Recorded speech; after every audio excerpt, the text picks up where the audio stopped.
संभल हिंसा मामले में सांसद जियाउर रहमान बर्क के खिलाफ पुलिस ने कोर्ट में चार्जशीट दायर कर दी है।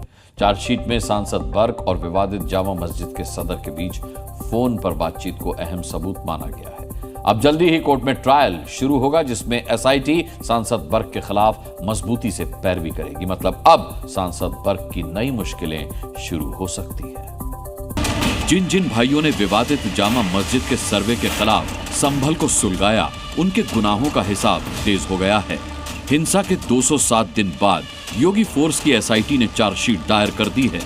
समाजवादी पार्टी सांसद जियाउर रहमान बर्क के खिलाफ हिंसा की साजिश के मामले में चार्जशीट दायर की गई है।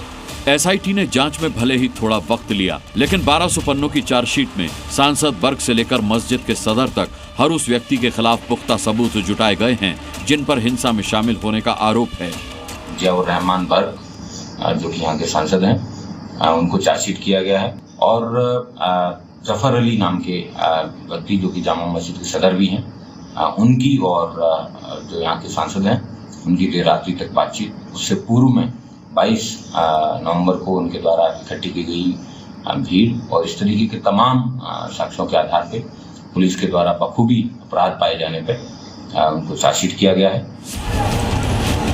संभल में पिछले साल 24 नवंबर को विवादित मस्जिद के सर्वे के दौरान हिंसा भड़की थी, जिसमें 4 लोगों की मौत हुई थी।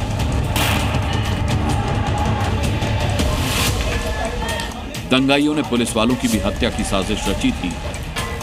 पत्थरबाजी, फायरिंग, आगजनी में 29 पुलिस वाले घायल हुए थे। हिंसा के 2 दिन पहले सांसद बर्क 22 नवंबर को जुमे की नमाज पढ़ने जामा मस्जिद गए थे।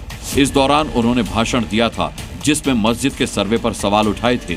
सांसद बर्क पर आरोप है कि उनके कथित भड़काऊ भाषण से ही 24 नवंबर की सुनियोजित हिंसा की पूरी स्क्रिप्ट तैयार की गई थी। चार्जशीट में इसलिए पुलिस ने सांसद और मस्जिद के बीच फोन कॉल को अहम सबूत माना है। पुलिस का कहना है कि उनके पुख्ता सबूत से आरोपियों का बचना अब नामुमकिन है और अब वो अदालत से उन्हें कड़ी सजा दिलवाकर ही दम लेंगे। पुलिस के द्वारा प्रभावी पैरवी करके इनको जल्द से जल्द सजा दिलाए जाने का कार्य है वो किया जाएगा। इसमें 92 अभियुक्त हैं, उनको अभी तक गिरफ्तार करके जेल भेजा गया है। पुलिस को अन्य जितनी भी एजेंसी हैं जिसमें क्राइम सीन रिकंस्ट्रक्शन करवाया गया था, चाहे उसकी रिपोर्ट हो, चाहे बैलिस्टिक रिपोर्ट हो, चाहे एफएसएल की रिपोर्ट हो, मेडिको लीगल रिपोर्ट हो, इस तरीके की तमाम इंडिपेंडेंट एजेंसी से आने वाली रिपोर्ट्स हैं वो पुलिस के द्वारा इकट्ठी कर ली गई हैं और उन सबको माननीय न्यायालय में भेजा भी जा चुका है। संभल में हुई हिंसा के मामले में कुल 12 मुकदमे दर्ज हुए हैं, जिनमें से 7 मुकदमे पुलिस ने, जबकि 5 मुकदमे आम जनता ने दायर करवाए थे। जिस दिन संभल में हिंसा हुई उस दिन जियाउर रहमान बर्क बेंगलुरु में थे। योगी फोर्स बर्क को हिंसा का मास्टरमाइंड मानती है, जबकि सांसद बर्क लगातार आरोप से इनकार करते रहे हैं। पुलिस की चार्जशीट के मुताबिक सांसद बर्क लगातार फोन पर लोगों को सर्वे के विरोध के लिए तैयार कर रहे थे और उन्होंने लोगों से ये कहा था कि अगर मस्जिद के सर्वे का काम पूरा हो गया तो जनता हम पर थूकेगी। सांसद बर्क के खिलाफ जब पुलिस ने एफआईआर दर्ज की थी तो गिरफ्तारी से बचने के लिए बर्क तुरंत हाईकोर्ट पहुंच गए थे। जनवरी महीने में हाईकोर्ट ने उनकी गिरफ्तारी पर रोक लगा दी थी, लेकिन केस रद्द करने की मांग को खारिज कर दिया था। सांसद बर्क के खिलाफ चार्जशीट को लेकर संभल के मुसलमानों ने विक्टिम कार्ड खेलना शुरू कर दिया है। जब से भाजपा सत्ता केंद्र में प्रदेश में आई, उसका काम है विपक्ष को दबाना, चाहे वो आजमगढ़ हो या और भी जितने भी नेता विपक्ष के रहे हों, उन्हें दबाना, उनके खिलाफ तैयार कराना, ये सब राजनीतिक षड्यंत्र है। जियाउर रहमान इसमें दोषी है।